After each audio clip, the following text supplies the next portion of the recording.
मंगलम भगवान वीरो मंगलम गातुमंगली मंगलम कुंद कुंडाय जैन धर्मो सर्वमंगल मांगल्यम सर्वकल्याणकारकम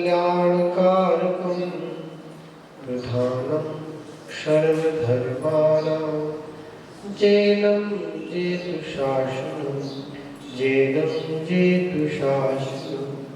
देवादिदेव खजाराट श्री पारसनाथ भगवान की, परम पूज्य आचार्य गुरुदेव श्री विद्यासागर महाराज की, मुनि श्री विमल सागर महाराज की, तीन कमलों महाराजों की, परम पूज्य स्वागत सागर जी महाराज की जय।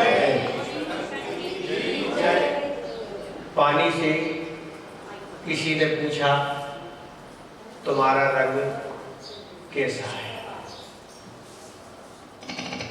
पानी ने उत्तर दिया जैसा हमारा संग वैसा हमारा रंग।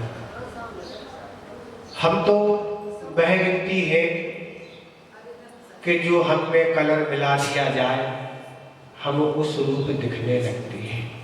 लाल रंग मिला दिया जाए तो हम लाल हो जाते हैं, पीला मिला दिया जाए तो पीले हो जाते हैं, और काला मिला दिया जाए काला। भिन्न भिन्न कलर की प्रवृत्तियों से हम भिन्न भिन्न रूपों हो जाते हैं। यही ठीक इस मनुष्यों की स्थिति है। जैसी संगति होती है उस प्रकार यह व्यक्ति परिणत होता जाता है। उपादान तो अपनी जगह है, पर निमित्त भी काम करता है, ये भी आचार्य का उल्लेख है। क्यों? सामान्य से छायक संविदर्शन सब जगह नहीं होता, तीर्थंकर प्रकृति का सब जगह बंद नहीं होता। वही एक पाद मूल है प्रभु का, जहाँ छायक संविदर्शन होता है वही तीर्थंकर प्रकृति का बंध होता है। तो ये निमित्त ही तो है। आखिर आपने मूर्ति बना के प्रतिमा बना के ले आए, पर अगर मूर्त नहीं है, मूर्तिकार से निमित्त नहीं है, तो क्या प्रतिष्ठा हो पाएगी? क्या नहीं हो पाएगी। विधान की सारी सामग्री आपने जुटाई, सब कर ली, पर कराने वाले नहीं है, तो हो पाएगा क्या विधान? नहीं हो पाएगा। तो उपादान भी है और निमित्त भी है, दोनों की संयोजना से ही कार्य होता है। एक प्रसंग याद आ रहा, सुना देते हैं, बाद में याद रहा कि नहीं, कि निमित्त की बात चली। आचार्य महाराज ने एक बात सुनाया, सागर नगर की बात है। आज तो फिर भी विधान पंचगढ़ आदि बहुत सरल हो गए और अल्प समय में सारी संयोजना बनती हो जाती। पर उस जमाने की बात आचार्य महाराज बता रहे, कितना वर्ष हो गया, वर्ष का तो ज्ञात नहीं है, पर सागर नगर में लोगों ने विचार किया कि एक विधान करना है, और विधान की डेट निश्चित हो गई। जिनको विधान में आना था उनका भी आना निश्चित है, और सारी द्रव्य जो भी लगना थी सारी द्रव्य भी तैयार है, विधान करने वाले भी तैयार है, सब कुछ तैयार है। चतुर्मास समय होगा, पर बारिश अधिक होने के कारण जो जयपुर से विधान कराने के लिए आना था, वो बारिश अधिक होने के कारण उस कार्यक्रम में उपस्थित नहीं हो सके। सारी तैयारी है, बहुत उत्साह है कि विधान करना है, अनुष्ठान करना है, पर वह विद्वान उस कार्यक्रम में नहीं आ सकी। क्या करें? अब तो उनके अनुसार ही सब करना था, हम तो कुछ आते ही नहीं है कि कैसे पढ़ना, कब क्या चढ़ाना। फिर क्या किया? जितनी द्रव्य रखी थी, उदक चंदन तंदुल पुष्प कह के सारी की सारी द्रव्य समर्पित कर दी। हो गया विधान। ये जमाना भी था कि जब इतना भी ज्ञान नहीं था कि कैसे मारना बनाना, कैसे क्या द्रव्य चढ़ाना, कब क्या पढ़ना, इतना भी ज्ञान नहीं था। पर आज अपन किस युग में जन्मे हैं कि विद्वान भी हैं, मुनिराज भी हैं, आचार्य भी हैं, करने वाले हैं, बताने वाले हैं कि आप चंद दिनों में तैयारी करके उस अनुष्ठान को आप कर सकते हैं। पर आचार्य महाराज ने सुनाया था कि वो भी एक जमाना था कि सागर द्रव नगर में बस उदक चंदन करके ही विधान करना पड़ा। क्या करें, आते ही नहीं कुछ। पर आज ज्ञान की मात्रा बढ़ गई और भी सारी जानकारी बढ़ गई और इस तरह से आज अनुष्ठान हो जाती है। तो इस पानी की जो बात थी, तो आचार्य पूज्यपाद महाराज स्तुतिदेश में लिख रहे हैं कि अज्ञानी की उपासना करने से अज्ञान की प्राप्ति होती है और ज्ञानी की उपासना करने से ज्ञान की प्राप्ति होती है। ये तो भली भांति प्रसिद्ध है कि जिसके पास जो होता है वही तो देता है।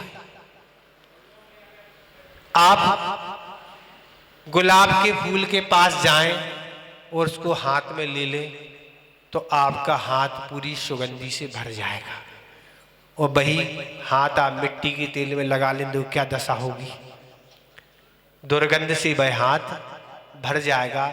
इस तरह वह ज्ञानी गुलाब के फूल की तरह है और अज्ञानी मिट्टी की तेल की तरह है, दोनों में यही अंतर है। तो इस तरह आचार्य महाराज पूज्यपाद महाराज कह रहे हैं कि तुम अगर अज्ञानी की उपासना करोगे तो तुम्हारे अंदर अज्ञान तो पहले ही से बैठा है और अज्ञान की वृद्धि होती चली जाएगी, और अज्ञान की वृद्धि होने का फिर क्या परिणाम निकलेगा, दुर्गति के अलावा कुछ मिल ही नहीं। दुर्गति होना है, और दुर्गति होना है तो दुर्गति की तो मार बहुत भयंकर मार है। हम आपको एक दो प्रसंग में नरक का प्रसंग करना चाहते हैं पर संयोग नहीं बन पाता। अब देखेंगे कि नरक की मार कैसी मार होती है। एक बार आप सुन ले तो शायद जो अच्छा विवेकी व्यक्ति होगा, जो नरकों की मार नहीं खाना चाहता, वो तो कभी ऐसे भाव नहीं करेगा, कभी ऐसी क्रियाओं में संलग्न नहीं होगा। करी नगर में चतुर्मास हो रहा था, 10 लक्षण पर्व में शिविर लगा। युवा वर्ग भी सब तरह के लोग उस शिविर में थे। जब हमने नरकों का वर्ण स्तुति का स्वाध्याय करा रहे थे, और हमने जब एक दिन हमने कि तुम्हें नरकों का वर्णन सुना दें, और एक दिन सिर्फ नरकों का वर्णन सुनाया। बाद में जो कुछ लोग आ गए, महाराज अब तो बचा लो, अब तो हम विष्णु में कभी लीन नहीं होगी, अब कभी जीवन में नहीं करेंगे। नरकों में ऐसी मार हमने भी अब बहुत कम बताया है, ज्यादा नहीं, हमने संक्षिप्त में समय जितना था विषय उससे संबंधित था तो सारा बता दिया। तो इस तरह आचार्य महाराज कह रहे हैं कि अज्ञानी की उपासना क्या होती है, अज्ञान बढ़ाएगी। आप व्यसनी की संगति करेंगे, शराब की वाले पीने की संगति करेंगे, साथ में रहेंगे तो पीने का भाव बन जाएगा। और भी तरह तरह के विषण जुआ आदि हैं, शराब मांस आदि तरह तरह के विषण होते हैं। ऐसी की संगति करने से क्या होगा, आपके वही भाव बनेंगे, उन कर्मों की उद्दीपना होगी। आचार्य कहते हैं 9 कर्म के मिलने से कर्मों की उद्दीपना होती है। दुश्मन का चित्र देखने से मारने के भाव होते हैं, पर प्रभु का दर्शन करने से प्रभु जैसे बनने का भाव बनता है। मुनिराज के दर्शन करने से मुनि बनने का भाव बनता है, और भी अच्छे लोगों की संगति करने से अच्छे कार्य करने के भाव बनते हैं, और बुरे लोगों की संगति से बुरे भाव बनते हैं।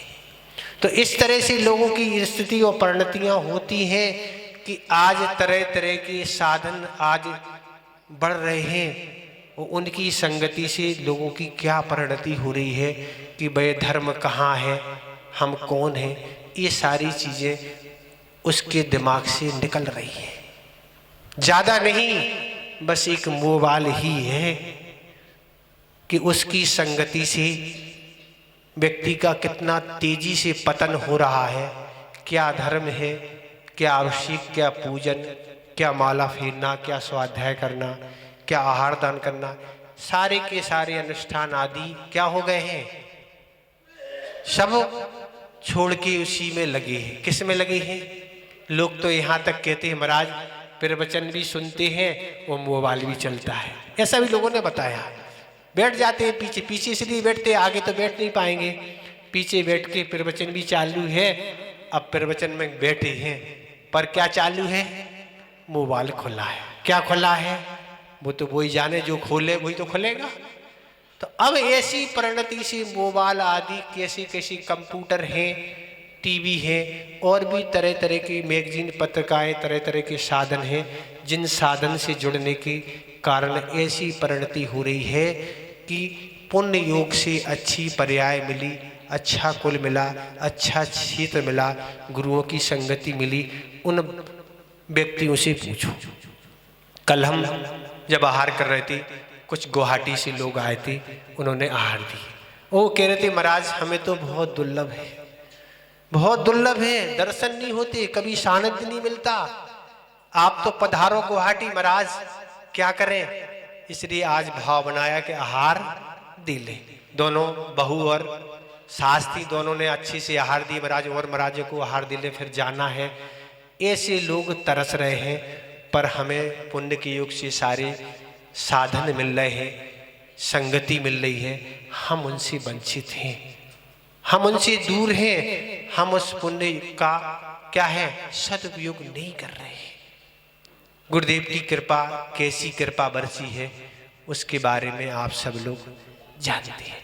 इसलिए उस संगति से बचना होगा, बहुत खतरनाक है। परिणाम निरंतर उस संगति से ऐसे बनती रहती हैं, आप जैसा कुछ उसमें देखेंगे वैसा आपको करने का भाव होगा। बहुत कम % लोग उसमें से अच्छाई प्राप्त करते होंगे, बाकी अधिकांश तो उसमें बुराई ही है। सोचो आप, हमारे ज़माने में तो अपन ने मोबाइल कभी जाना नहीं, ना हमने देखा है। उस समय तो लैंडलाइन का ज़माना था। मोबाइल तो अभी शायद हमने 2001-2 से भोपाल में जब थे आचार्य के साथ तब देखा, उसके पहले अपन को नहीं ज्ञात है। पर कैसा क्या उसमें क्या रहता अपन को कुछ जानकारी नहीं है, पर सुनते रहते हैं कि कैसी क्या चीज़ें भरी हैं। बस दुर्गति प्राप्त करने के लिए एक खोटा मन चाहिए, तो वो तो खोटा मन है ही लोगों के पास। और खोटा मन हो और ऐसी वस्तु और हो, फिर तो करना ही क्या, कहने ही क्या है, ऐसी परिणति हो जाती है।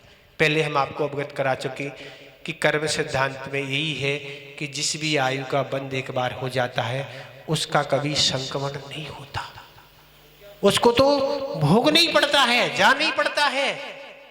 कर्म सिद्धांत क्या कहता है कि आपको जिस आयु का बंध हो गया जाना पड़ेगा, चाहे आप छायक समय दर्शन कर लें, चाहे तीर्थंकर प्रति का बंध कुछ भी कर लें। अभी तो आप क्या कहते हैं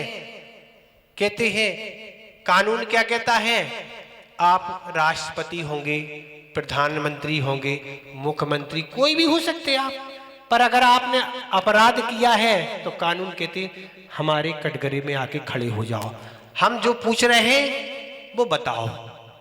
आप ना अभी राष्ट्रपति हैं, ना प्रधानमंत्री हैं, ना मुख्यमंत्री, कोई मंत्री नहीं, अभी एक आप अपराधी हैं। हम जैसा पूछ रहे हैं वैसा बताते जाओ, हम जो न्याय देंगे उसको आपको स्वीकार करना होगा। अभी कुछ भी नहीं, ऐसे ही कर्म सिद्धांत कहता है नरकों में पहुंच गए, क्या है, अब तो आप नारकी हो गए। अभी ना आप तीर्थंकर हैं, न छायक समय दृष्टि, कुछ नहीं है। आचार्य महाराज से एक बार किसी ने पूछा नरकों में क्या स्थिति होती है, तो आचार्य महाराज ने उत्तर दिया बुरा ना मानो होली है। क्या कहा चाची ने? बुरा ना मानो होली है। जैसे होली आने वाली है, होली में सब इकट्ठित हो जाते हैं। आप पढ़े लिखे हैं, आप सेठ साहूकार हैं, आप दरिद्री हैं, नीच कुल में कुछ नहीं, सब लोग एक दूसरे पर रंग उछालते हैं और एक दूसरे पर क्या करते हैं, मनोरंजन करते हैं। वही ठीक स्थिति नरकों में होती है। कोई भी हो, सबकी पिटाई होना, जैसी कॉलेजों में रैगिंग होती है वैसी ठीक रैगिंग नरकों में होती है। जैसे ही यहाँ से जाने वाला मनुष्य दरियंज नरकों में जन्म लेता है, पुराने नारकी क्या करते हैं, कुत्ते की तरह भौंकते हैं, उस पर पकड़ के उसको घसीटते हैं, पिटाई करते हैं, बुरे शब्दों से उनकी गालियां देते हैं। ऐसी उनकी रैंकिंग चालू होती है।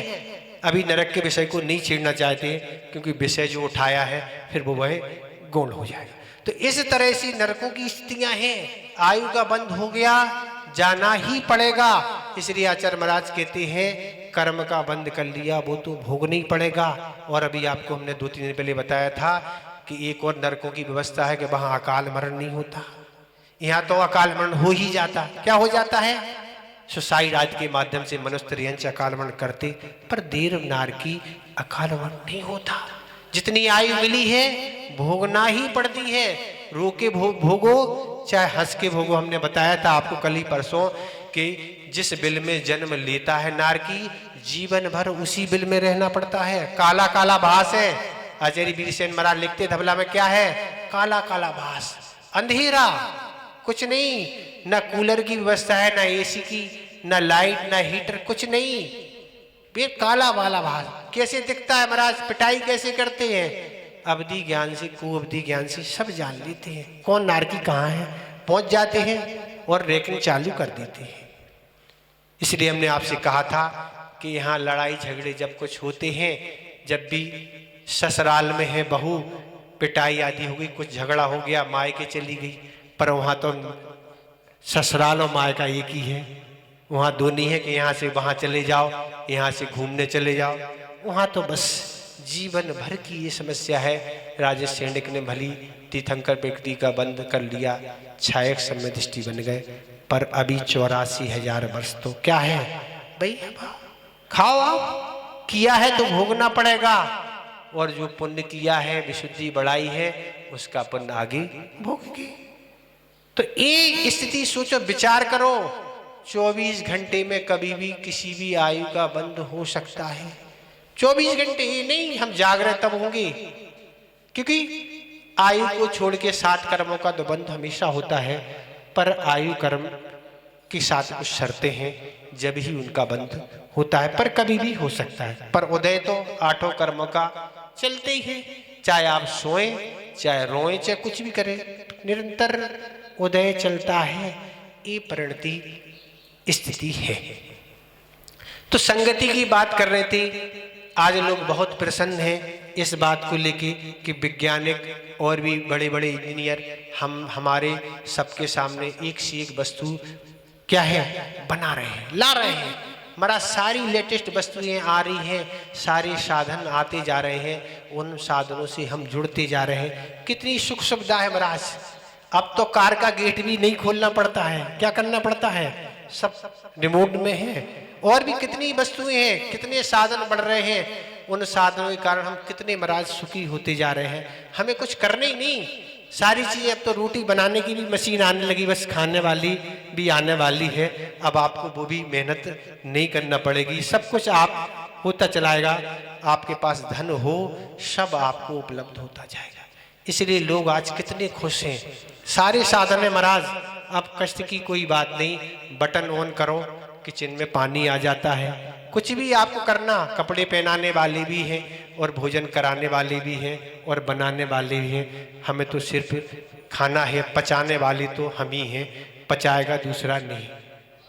तो इस सारी स्थितियों से कितना आदमी खुश हो रहा है, कितना प्रसन्न है। इसी बात को लेके गुरुदेव के समक्ष एक व्यक्ति ने बात रखी थी कि आज आचार्य महाराज प्रगति का युग है। आज कितनी प्रगति हो रही, सारे साधन आज एक से एक आते जा रहे हैं। इसलिए आज तो आचार्य महाराज प्रगति का युग है कि आज सारी प्रगति कितनी हो रही। 100 साल 50 साल वर्ष पहले क्या स्थिति थी और आज क्या स्थिति है, सारी चीजें आती चली जा रही है। और मैं बड़े प्रसन्न थे। ये गुरुदेव के समक्ष उन्होंने बात रखी कि आज प्रगति का युग है। पर आचार्य महाराज ने क्या उत्तर दिया? जब उन्होंने उत्तर सुना तो बस उनका क्या हो गया, दिमाग ठनकने लगा। गुरुदेव ने कहा कि आज प्रगति का युग नहीं, आज दुर्गति का युग है। क्या कहा? आज प्रगति का नहीं, आज दुर्गति का युग है। जितनी भी साधन आपके समक्ष आ रहे हैं, इनसे दुर्गति ही होने वाली है। मोबाइल हो, चाहे टीवी, चाहे हो कंप्यूटर, और चाहे और भी हिंसा आदि के साधन हो, और भी जो वस्तुएं हैं, इनसे दुर्गति के पात्र ही बनेगी। और दुर्गति के जब पात्र बनेंगे तो क्या दशा होगी? वे तो दशा वहीं पता लगेगी जहां आप पहुंचेंगी। तो ये साधन से ये क्या कह रहे हैं, ये अज्ञानी की उपासना करने से चाहे जड़ पदार्थ हो और चाहे चेतन पदार्थ हो, ऐसे साधनों से आप जुड़ेंगे, आप मन को अच्छा कभी नहीं बना पाएंगे, मन को पवित्र नहीं बना पाएंगे। और मन पवित्र नहीं बनेगा तो फिर वही दशा होगी कि कुछ भी आप कर बैठेंगे। तो अज्ञानी की उपासना करने से अज्ञान ही बढ़ रहा है। स्वाध्याय के नाम से तो आज नींद आती है, क्या है, और गप्पों के लिए 2.5 घंटे की समय खड़े खड़े यूं हो जाती है महाराज। कहीं से निकले गुजरे, चर्चा शुरू हो रही, 2.5 घंटे व्यतीत हो गया, ना अब नींद आ रही है, ना भूख है, ना प्यास है, ना कोई काम, और अभी कहो प्रवचन आदि स्वाध्याय की तो नींद की गोली है। क्या है? स्वाध्याय तो नींद की गोली है। माला हाथ में दे दो तुरंत आने लगती नींद। बाकी नोट गिनने में किसी को नींद नहीं आई और ना भोजन करने में नींद आई। बाकी तो नींद कितनी सियानी है, आचार्य कहते नींद कितनी सियानी है, उसको कहाँ आना, उस आचार्य कहते नींद को कभी लज्जा नहीं आती, कहीं भी आ जाती, बाकी कामों को तो लज्जा आती है। तो इस तरह से लोग पुण्यकार हैं, जो पुण्य को बढ़ाने वाले कार हैं, उनसे निरंतर दूर हट रहा है। जब हम लोग उठते हैं, जब लोग सोते हैं, आपको कैसे बता महाराज के भी सोए नहीं जी। जब भी कभी किसी नगर में रुकना होता, टीवी भी चालू है, आवाज आ रही, लगा के भी जाग रहे हैं। तो हम तो यही कहते, किसी भी ग्रंथ में ये तो हम नहीं पढ़ा कि देर रात तक जाग के कोई पुण्य का कार्य करते हो। देखा आपने? आप चर्चा कर लेना किसी से कि देर रात तक जो जाग के कोई पुण्य और कोई अनुष्ठान करते हो, सिर्फ पाप के अलावा।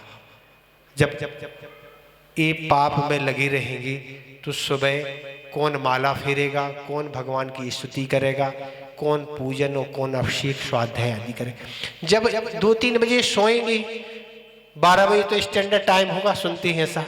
हम एक नगर में थे तो 12 बजे भी बच्चे की आवाज आ रही थी, स्टैंडर्ड समय। अभी तो 12 बजे तो सोने का कोई काम ही नहीं महाराज। तो ये सारी स्थितियां हो रही हैं कि ऐसे साधनों से जुड़ से जो रात में जाग रहे हैं, वह दिन का भी जो पुण्य की योग कार्य है, उनसे निरंतर हटते चले जा रहे हैं और पाप की मात्रा बढ़ रही है। पुण्य योग संयोग से ये मनुष्य पर्याय, ये जैन कुल, सब कुछ अच्छा मिला है। वह पुण्य लेके आए थे, उसके परिणाम स्वरूप सब कुछ मिला है। गुरुदेव यही कहते थे कि देखो, पहले का जमाना था, लोग कलेवा बांध के जाते थे और जहां समय हुआ भोजन का, खोला और ग्रहण कर लिया। रात्रि का कोई काम नहीं, सुबह भी और शाम को भी कर लिया, और ज्यादा है तो रख लिया। डोर लोट छन्ना, ऐसी कहते जाते, लोटा डोर छन्ना और कनक कलेऊ बनना, बस इतना था, अपना व्यतीत करते थे।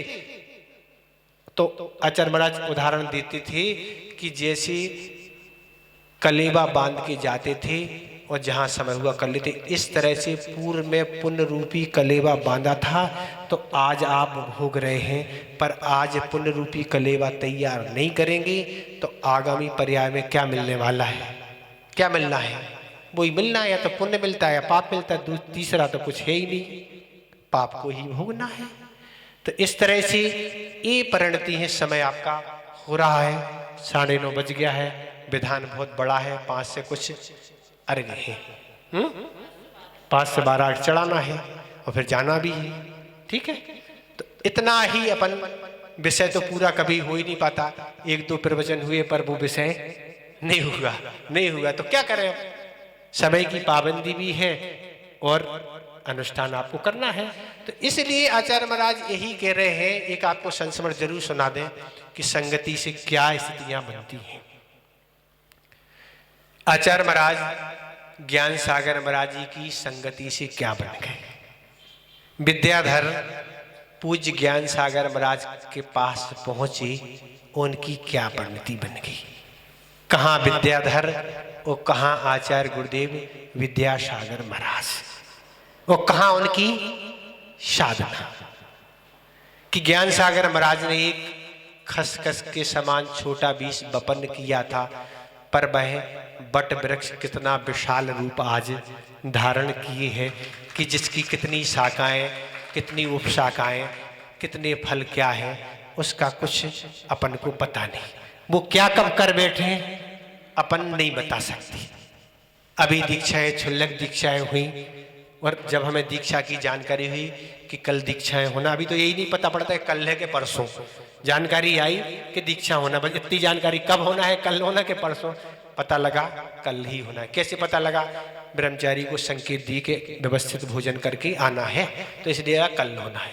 फिर ये पता लगा, अभी तो यही लगा कि मुनि दीक्षा ही है, फिर थोड़ी कुछ समय घंटे 2 घंटे बाद लगा नहीं मुनि नहीं, क्षुल्लक दीक्षाएं हैं।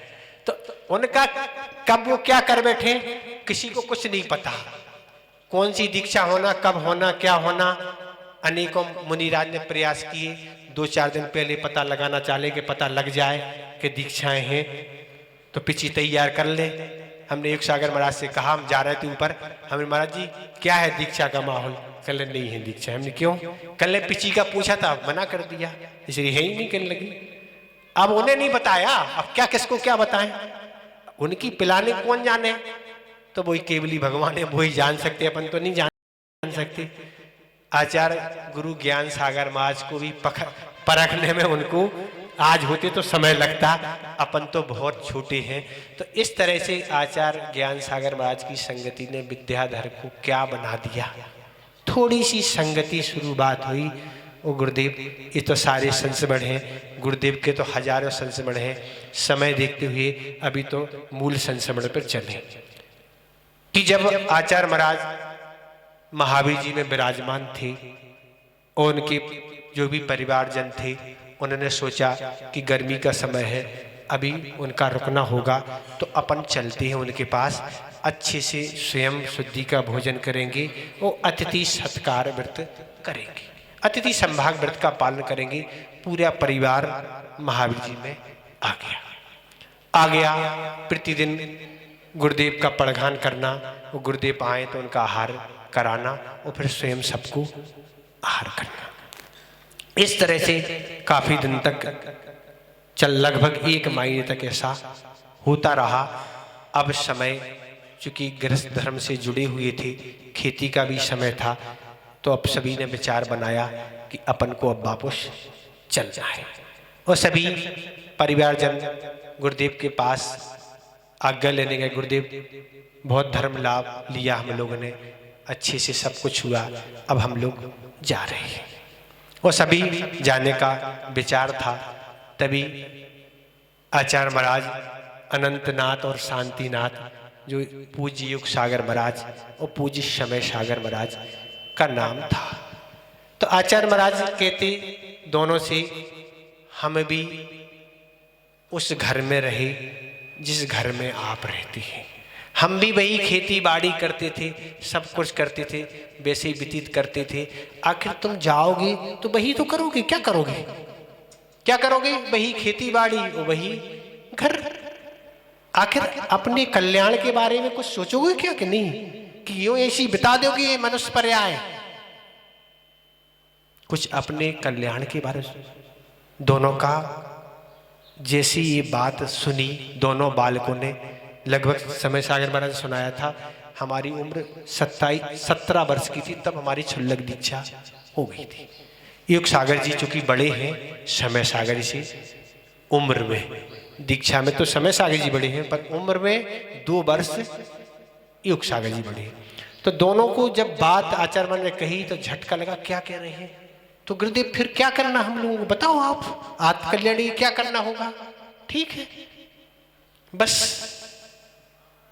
चर्चा चालू हो गई, और चर्चा में दोनों ने ब्रह्मचर्य व्रत के लिए निवेदन कर दिया, और दोनों को गुरुदेव ने आजीवन व्रत दे दिया। और व्रत देने के बाद फिर प्रतिमाएं आदि हो गई, स्वाध्याय चालू हो गया, और ऐसी ज्ञानी की संगति ने क्या कर दिया, अब हम ज़्यादा नहीं सुनाएंगे आपको, घड़ी बढ़ रही है। तो इस तरह से ज्ञानी की संगति ने, गुरुदेव की संगति ने पूज्य युग सागर और समय सागर बना दिया। ये है ज्ञानी की संगति। और अनेकी अज्ञानी की संगति ने किसको क्या बना दिया? तो अज्ञानी की संगति ने चारू दत्त को क्या बना दिया। बस इतना ही संक्षेप में, ज़्यादा नहीं। कथा आप लोग बहुत पढ़ते हैं, कथाएं आपको सब ज्ञात होंगी, पर अज्ञानी की संगति ठीक वैसी है जैसी चारू दत्त की संगति। उस चारू दत्त ने वेश्या की संगति के कारण अपना कितना धन और अपना चरित्र कैसा मिटा दिया। वह कथा आप आराधना कथा को से पढ़ लेना, इतने ही हम पर्याप्त समझते हैं। अहिंसा परमो धर्म की।